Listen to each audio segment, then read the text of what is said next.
Hello students, now we have to start the chapter that is climate. Okay, तो इसमें हम already पढ़ चुके हैं कि what is the difference between climate and weather and what factors are there which control the climate of any place.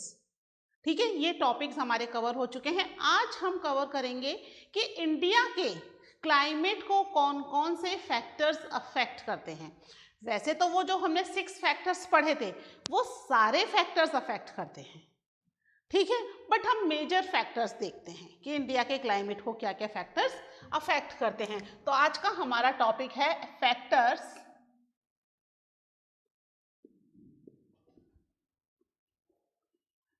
affecting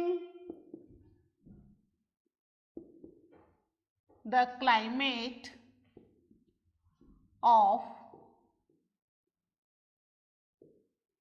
India. ठीक है, क्या क्या फैक्टर्स अफेक्ट करते हैं. ओके, तो इसमें हम देखेंगे कि इंडिया के क्लाइमेट को सभी फैक्टर्स अफेक्ट करते थे जो हमने पढ़े थे. कौन कौन से पढ़े थे? Latitude, altitude, distance from the sea, pressure and wind, ocean current and the last one was relief या रिलीफ फीचर्स. ये सारे फैक्टर्स इंडिया के क्लाइमेट को अफेक्ट करते हैं. ठीक है, बट यहाँ पर हम मेजर फैक्टर्स देख रहे हैं. आप ये मत सोचना कि मैडम आपने तो वो 2-3 ही पढ़ाए थे तो ये ही इंडिया के क्लाइमेट को अफेक्ट करते हैं. नो, वो जो हमने 6 फैक्टर्स पढ़े हैं, all that 6 factors affect the Indians climate, है ना. हम यहाँ पर कुछ मेजर फैक्टर्स देख रहे हैं. इसमें सबसे पहले है हमारा the first one is latitude.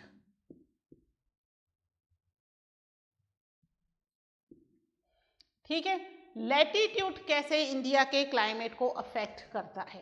ठीक है, इंडिया का जो सिचुएशन है, ठीक है, इंडिया जो है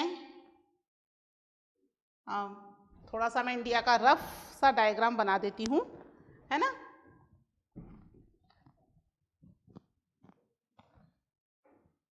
ये है Tropic of Cancer 23.5 degree north पर.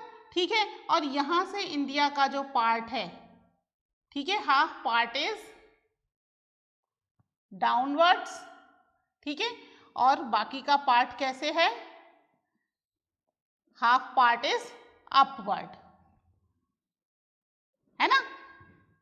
हाफ पार्ट अपवर्ड है और हाफ पार्ट डाउनवर्ड है. ये जो एरिया है upward area that is north और downward area is south.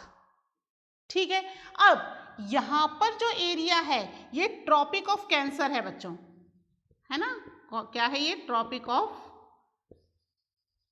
Cancer. हमने पहले पढ़ चुके हैं कि इंडिया के बिल्कुल बीचों बीच में से ट्रॉपिक ऑफ कैंसर जा रही है ना.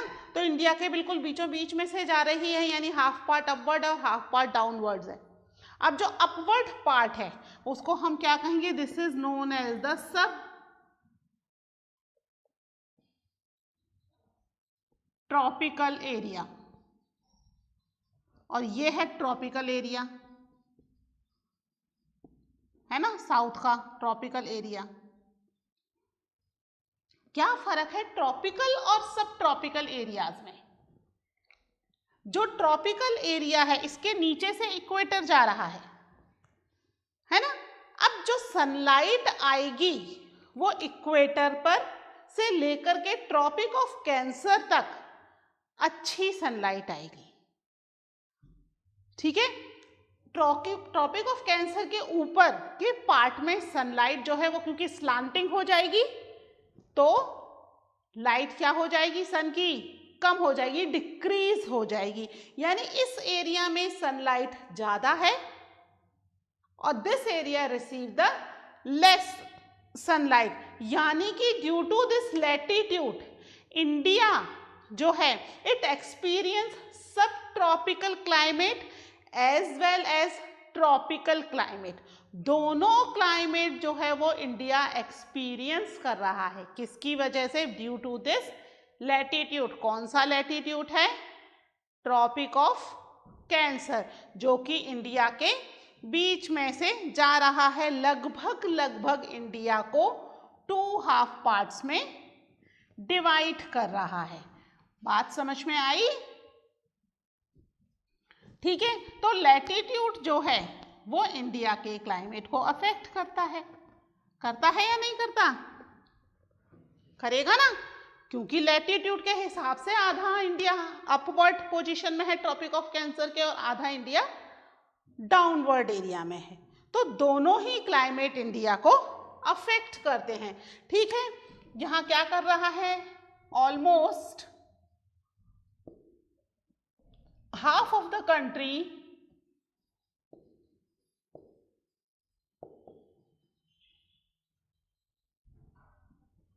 ठीक है, half of the country lying south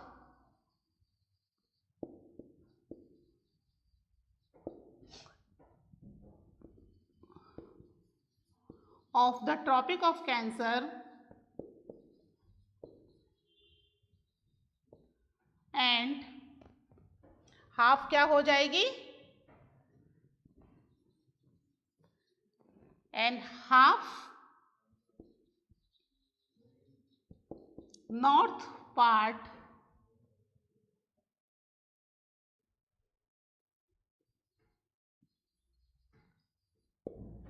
lying down नहीं sorry up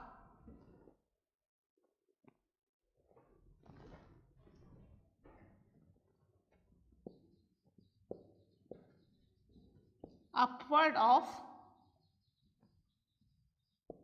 Tropic of Cancer। ठीक है, क्योंकि हाफ पार्ट जो है वो साउथ में है और हाफ पार्ट नॉर्थ में है, तो क्या हो जाएगा, India experience, due to that India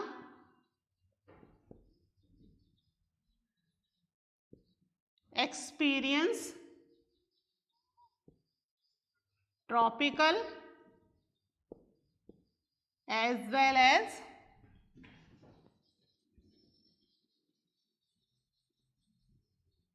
subtropical।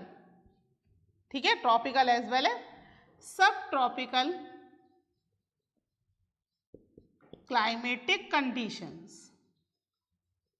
ठीक है, यानी कि ट्रॉपिकल एरिया में जिस तरह का क्लाइमेट होता है, वार्म क्लाइमेट, रेनफॉल होती रहती है आए दिन, ठीक है, वो भी एक्सपीरियंस करता है। और सब ट्रॉपिकल एरिया में कौन सा क्लाइमेट होगा, वो भी एक्सपीरियंस करता है, क्योंकि सब ट्रॉपिकल एरिया क्या है, इक्वेटर से अवे है ना, और it doesn't receive much light और मच हीट। तो यहाँ पर सब ट्रॉपिकल एरिया में होने वाले जो भी क्लाइमेटिक कंडीशंस होती हैं, that also experience by the Indian सब कॉन्टिनेंट, है ना, दोनों तरह का यहाँ पर एक्सपीरियंस मिल रहा है ड्यू टू द लैटिट्यूड। कौन सा latitude, that is Tropic of Cancer की वजह से, है ना, half part lies above and half part lies below from the Tropic of Cancer. ठीक है, this is the first reason which affect the climate of India. Second reason क्या है,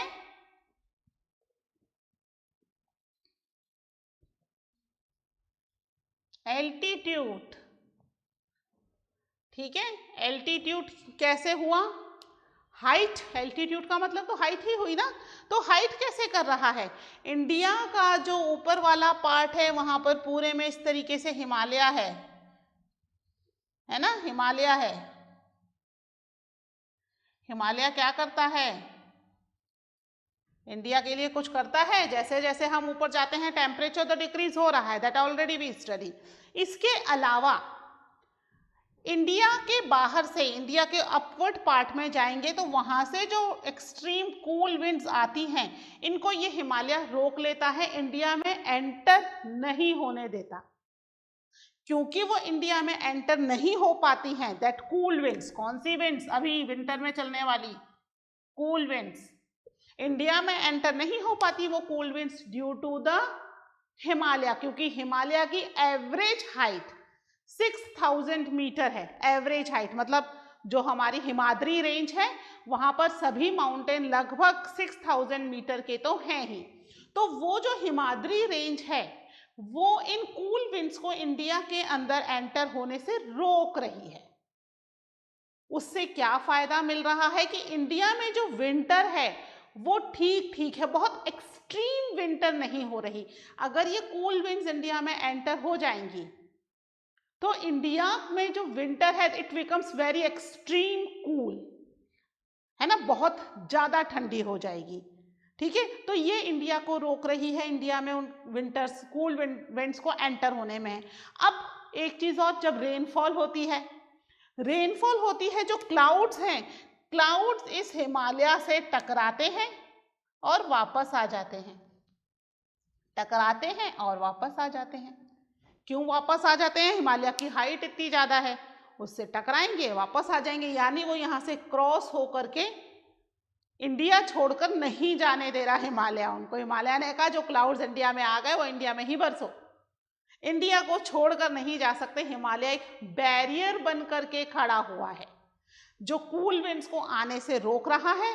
तो हमारे यहाँ जो विंटर है that is not as much cool as it can be if Himalaya is not there, है ना। हिमालय यहाँ नहीं होता तो हो सकता है बहुत अच्छी ठंड पड़ती, एक्सट्रीम कूल हो जाता, प्लस हमारे यहाँ जो होने वाली रेनफॉल है वो भी कम हो जाती, क्योंकि यहाँ से जो क्लाउड्स हैं वो आगे चले जाते तो वो कहीं और जाके बरसते, इंडिया में नहीं इतनी रेनफॉल कर पाते।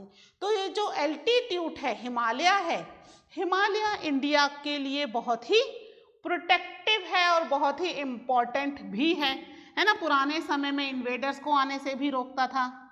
अधिकतर इन्वेडर्स किधर से आए थे? जिधर पाकिस्तान है वहाँ हिमालय नहीं है ना, तो वहाँ से आ रहे थे अधिकतर इन्वेडर्स, है ना। हिमालय वाले एरिया से इन्वेडर्स नहीं आ पा रहे थे क्योंकि वहाँ पर जो पासेस हैं that was very difficult to cross it, है ना, तो वहाँ से नहीं आ पा रहे थे। तो एल्टीट्यूड क्या कर रहा है? एल्टीट्यूड में इंडिया जो है, इंडिया हैज हिमालय, क्या है इंडिया के पास एल्टीट्यूड में?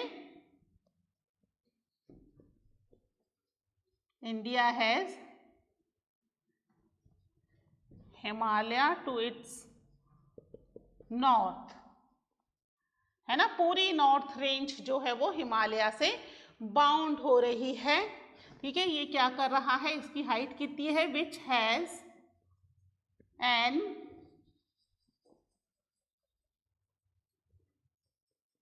एवरेज हाइट ऑफ 6000 मीटर, है ना। एवरेज हाइट 6000 मीटर होने से क्या कर रहा है? इट प्रिवेंट द इंडिया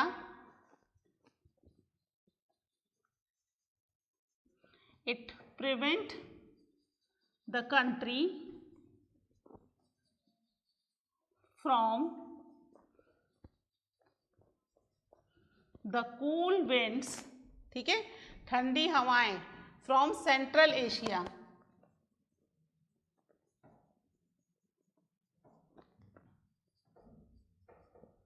ठीक है, ये इंडिया को सेंट्रल एशिया से आने वाली ठंडी हवाओं से रोक रहा है।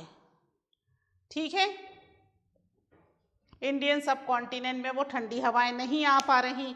अगर अब आपको एल्टीट्यूड पे दूसरा पॉइंट लिखना हो तो रेनफॉल का लिख दीजिए, क्लाउड्स को नहीं जाने दे रहा, ठीक है, इन्वेडर्स को नहीं आने देता था इन द एंशिएंट टाइम, तो that Himalaya is very protective for India and it's very important also, है ना। तो एल्टीट्यूड का बहुत ज़्यादा फर्क इंडियन सब कॉन्टिनेंट पर देखने को मिल रहा है। हम हर जगह की बात नहीं कर रहे, है ना, क्योंकि हर जगह हिमालय नहीं है to protect that country, India में है। तो इंडिया में ये जो है वो एरिया हिमालय की वजह से Indian area it's protective from the extreme cool winds, ठीक है, कूल विंड से हमें प्रोटेक्ट कर रहा है, हमें प्रोटेक्शन दे रहा है। ठीक है, ये तो दो पॉइंट हुए। इसके अलावा और एक और पॉइंट है, important point that I will discuss with you, first you note it down it.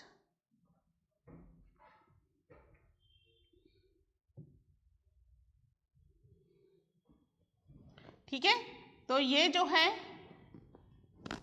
Latitude और एल्टीट्यूड के बारे में बाद में, ठीक है।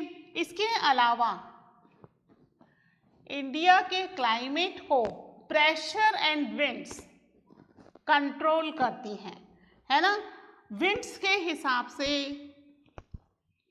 कह सकते हैं कि भाई जो प्रेशर है वो प्रेशर क्या होगा, इसके हिसाब से विंड्स ब्लो करेंगी।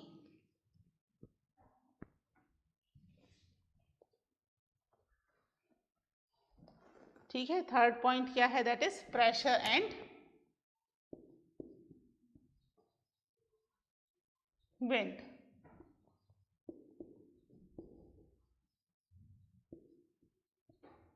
प्रेशर एंड विंड्स, ठीक है। प्रेशर और विंड्स में हमने क्या पढ़ा था कि भाई जहां प्रेशर हाई होगा वहां पर विंड, वहां की विंड्स जो है वो दूसरी तरफ मूव होना शुरू हो जाएंगी, और जहां प्रेशर लो होगा इसका मतलब वहां की विंड्स वो एरिया छोड़ करके चली गई हैं, बिना विंड्स के खाली एरिया है ना। विंड्स बिकम वेरी लाइटर, बहुत हल्की हो चुकी हैं वहां की विंड्स, ठीक है। यानी कि जो प्रेशर एंड विंड्स है that is also control the climate, ठीक है। The climate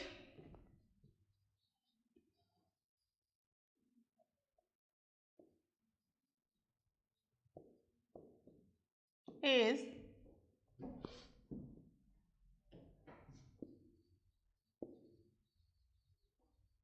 associated weather conditions and weather conditions in India, ठीक है। The climate and associated weather conditions in India determine the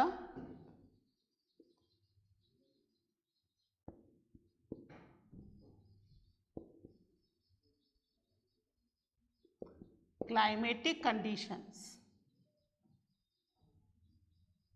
ठीक है। कौन सी क्लाइमेटिक कंडीशन, क्या क्या हो सकती हैं ये, ठीक है। इसमें तीन तरह की अलग अलग कंडीशंस होती हैं, ठीक है। सबसे पहले है प्रेशर एंड सरफेस विंड, ठीक है।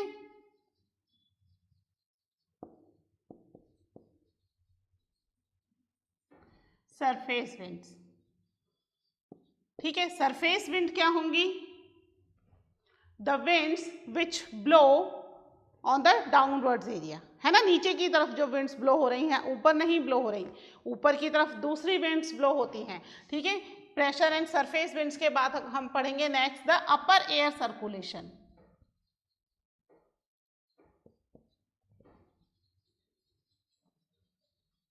ठीक है। अपर एयर सर्कुलेशन, ये सारी चीजें अभी हम डिस्कस करेंगे। इसके बाद आ जाता है हमारा वेस्टर्न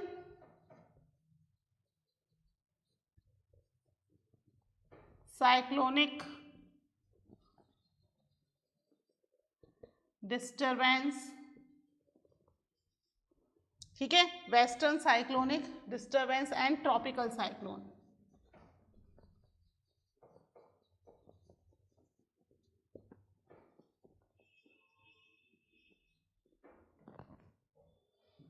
ठीक है। अपर एयर सर्कुलेशन यानी कि ऊपर वाले एरिया में अलग विंड्स ब्लो होती हैं। इसके अलावा जो साइक्लोनिक डिस्टर्बेंस है वो भी इसी की वजह से आता है, इसका मतलब है ना। वेस्टर्न साइक्लोनिक, वेस्ट से आने वाला साइक्लोन, या फिर ट्रॉपिकल एरिया में आने वाला साइक्लोन, वो भी इन्हीं प्रेशर एंड विंड कंडीशंस की वजह से आता है, ठीक है। तो इंडिया में जो है प्रेशर एंड विंड्स बहुत ज्यादा इंपॉर्टेंट रोल प्ले करते हैं to determine the climatic conditions, ठीक है। यहाँ के एटमॉस्फेयर को कंट्रोल करने में प्रेशर एंड विंड्स क्या हैं, sorry pressure and surface wind, surface winds मतलब नीचे की तरफ चलने वाली विंड्स। इंडिया जो है that is lies in the northern hemisphere, that you know, है ना। पूरा का पूरा इंडिया जो है वो नदर्न हेमिस्फीयर में है, अब मैं इसको रब कर देती हूँ, आप इसको नोट कर लीजिए। उसके बाद फिर मैं आपको एक्सप्लेन करती हूँ कि ये जो प्रेशर एंड सरफेस विंड्स हैं, इसकी वजह से इंडिया कैसा होना चाहिए, कैसा है, ठीक है, किस तरह की विंड्स ब्लो होती हैं। ओके,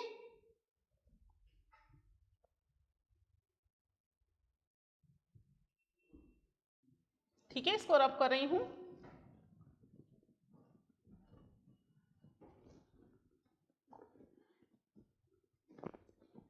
अब आप थोड़ा ध्यान से इसको देखना जो मैं एक्सप्लेन कर रही हूँ, है ना।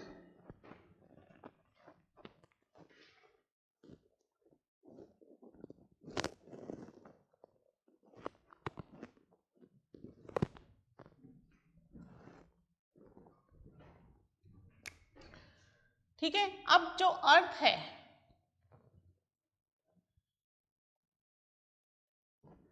This is equator 0 degree. Okay, अब जो सरफेस विंड्स हैं, सरफेस विंड्स जो हैं वो सदर्न हेमिस्फीयर की सदर्न हेमिस्फीयर में ही मूव करेंगी, नदर्न हेमिस्फीयर की नदर्न हेमिस्फीयर में मूव करेंगी। नदर्न हेमिस्फीयर की जो विंड्स हैं वो जो है वो राइट हैंड साइड की तरफ इस तरीके से मूव करती हैं, इक्वेटर के पास आके डेफ्लेक्ट हो जाती हैं and again it start moving, है ना। वहीं जो सदर्न हेमिस्फीयर की विंड्स हैं, it moves to the left hand side. ठीक है, ऐसा क्यों है? Due to the rotation of the earth, earth continue अपने एक्सिस पे रोटेट कर रही है, और रोटेट भी कोई हल्की फुल्की स्पीड से नहीं, बहुत ही फास्ट स्पीड से, लगभग 1610 किलोमीटर पर आवर की स्पीड से अप्रोक्सीमेटली, है ना, 1610 किलोमीटर पर आवर। जब भी कभी आप ट्रेवल करते हो पेरेंट्स के साथ कार वगैरह में, जो स्पीड होती है हाईवे पर जाकर के 100 की स्पीड अगर चला रहे हैं, है ना, हमारे पेरेंट्स, तो कैसा लगता है हमें, कितनी तेज स्पीड है, कहीं आगे से कुछ आ जाए तो टकरा ना जाए, बहुत तेज स्पीड होती है। ठीक है, उससे भी 16 गुना तेज स्पीड से अर्थ अपने एक्सिस पर कंटिन्यूस रोटेट कर रही है। जस्ट बिकॉज ऑफ दिस, जो अपर एयर सर्कल, ये जो अपर पार्ट है नदर्न हेमिस्फीयर और सदर्न हेमिस्फीयर की विंड्स इस तरीके से ब्लो करती हैं कि वो इक्वेटर के पास आते हैं, इससे डिफ्लेक्ट होकर के राइट हैंड साइड में मुड़ जाती हैं नदर्न हेमिस्फीयर की। सदर्न हेमिस्फीयर की भी मूव होकर के इक्वेटर के पास आती है, उससे टकरा करके लेफ्ट हैंड साइड में, यानी ऊपर की राइट हैंड साइड में और नीचे की लेफ्ट हैंड साइड में मूव कर रही है। ठीक है, अब इंडिया जो है पूरा नॉर्थ में है, इसको कहते हैं, अच्छा ये जो चीज है ये भी हमें कैसे पता, ये इट्स अ कोरोलाइज फोर्स।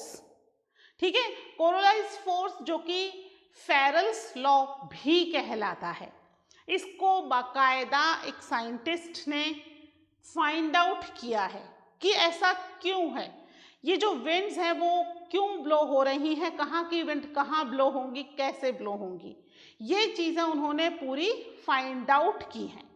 ठीक है, पूरा प्रॉपर साइंटिफिक मेथड से इसको फाइंड आउट किया है, that is known as the Coriolis force, या फिर हम इसको फेरल्स लॉ भी बोल सकते हैं। ठीक है, क्या कहलाता है ये,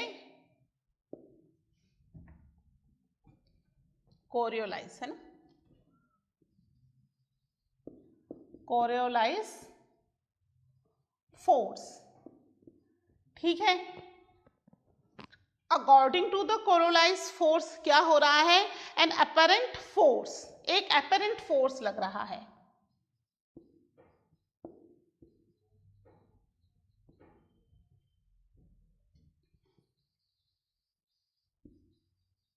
apparent force caused by the earth rotation।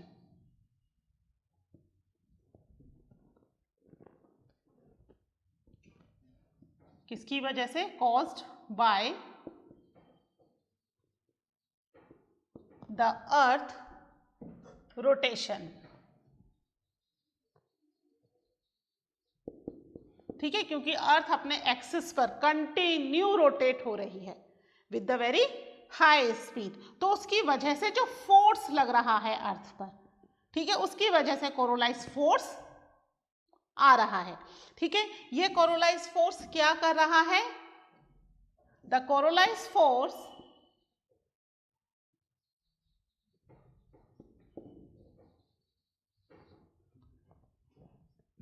is responsible for the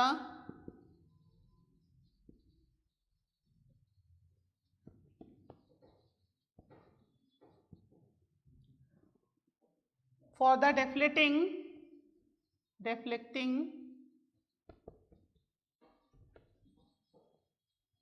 the winds towards the right, है ना, winds towards the right in northern hemisphere, और क्या हो जाएंगी, ठीक है, and the left in the southern hemisphere, ठीक है। इसको क्या कहलाते हैं? This is also known as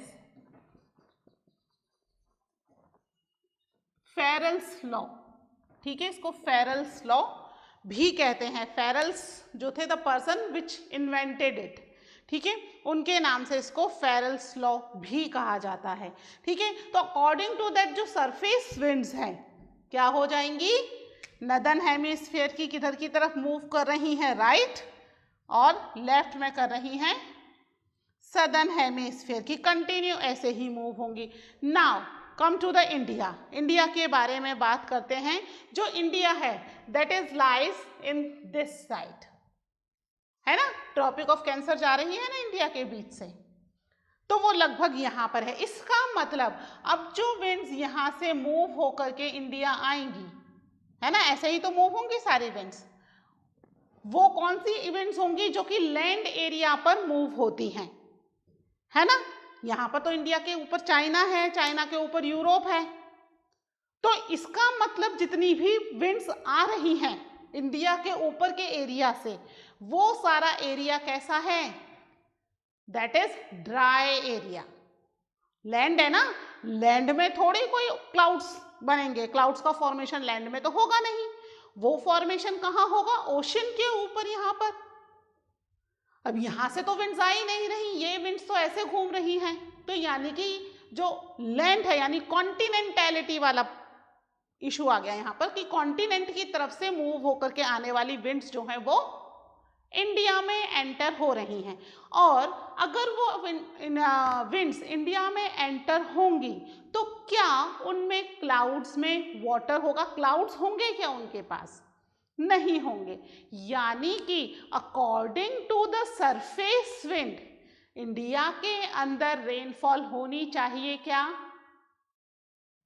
नहीं, इंडिया को एक ड्राई कंट्री होना चाहिए, क्योंकि इंडिया के अंदर जो विंड्स एंटर हो रही हैं वो एंटर हो रही हैं उस एरिया से जहां पर कोई भी ओशन नहीं है, पूरा का पूरा area is covered with the land, है ना। एक बार मैप में देखना, जहां इंडिया है नीचे एशिया में, साउथ एशिया में है बिल्कुल नीचे की तरफ, ऊपर की तरफ पूरा एरिया लैंड है ना। लैंड से आने वाली विंड्स में कभी भी मॉइस्चर नहीं होता, दे आर ड्राई, और ड्राई विंड्स कभी भी रेनफॉल नहीं करेंगी।